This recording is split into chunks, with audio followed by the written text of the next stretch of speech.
Hi everyone. The big takeaways from Chapter 3 on sensation and perception are these. Now in this chapter we continue discussions about the behind-the-scenes physiology that actually makes up what we call human experience. Of course, our mental life and reactions and behavior and all of that truly originate in these underlying biological and physiological processes. So in this chapter, we discuss sensation and perception. Now, in subsequent chapters, we'll continue to discuss how we experience and interact with the world, with chapters on states of consciousness and then a chapter on learning coming up next. Now, in this chapter, for each of the senses, the body has sensory receptors that detect and respond to sensory stimuli. See, hear, smell, taste, touch. You know what the senses are.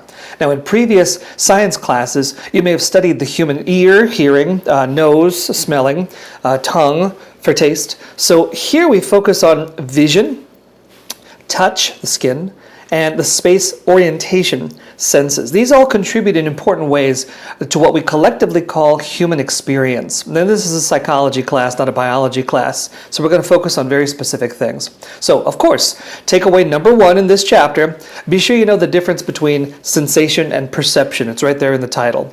Sensation comes first, perception follows.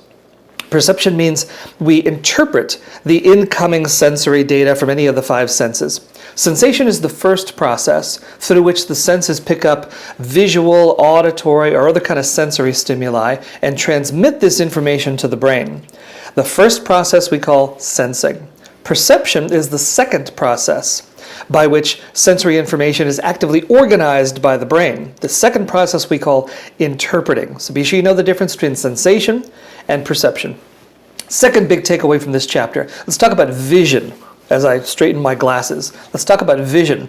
We already may know a little bit about the structures of the human eye from a previous science class or anatomy class, but we spend time here in psychology because vision is arguably the most important of the human senses. We take in a great deal of information this way, information whereby we learn about our surroundings, what's around us. We watch other people's behavior, sometimes very carefully, and we compare ourselves when learning about norms of behavior or local practices, local cultural practices around us, what's normal in a certain environment. We use our vision for that.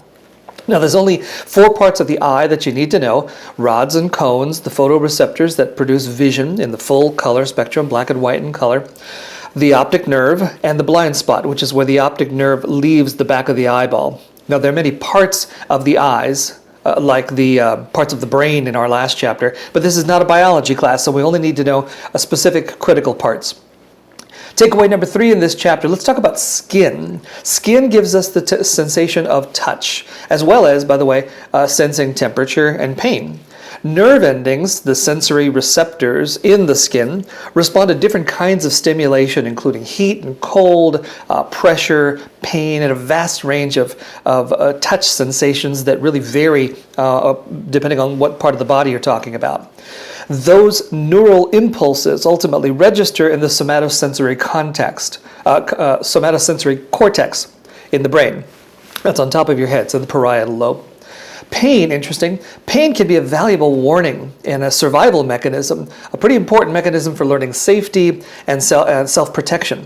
Now, a child runs, falls down, it hurts, then maybe they'll remember when the parents said, no running. Pain motivates people to be careful, to be watchful, and even to restrain some activities. Lastly, last big takeaway in this chapter, the last part of this chapter talks about influences on perception. Attention and attention span is a concept here that will be important for our next chapter on states of consciousness as well. An important part of perception is our attention span, which enables our brain to focus on some sensations while ignoring others. Now, being able to filter our attention span is so important to making sense of all the incoming information in our environment.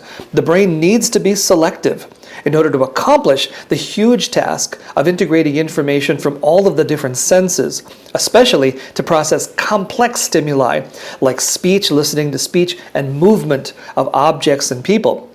Is a person coming closer to me, away from me? What does it mean that they're moving? Who is that? See, hear, smell, taste, touch. All of that incoming information needs to be filtered. It needs our selective attention to distinguish between what is meaningful and useful from what is not.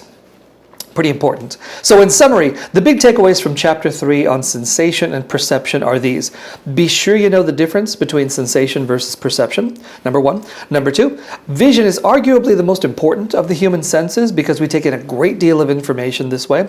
And number three, big takeaway from this chapter, an important part of perception is attention span, enabling our brain to focus on some sensations while screening out others that are less important. It helps us determine what's meaningful and useful from what's not. Those are the big takeaways from Chapter 3 on sensation and perception. Thank you, everyone.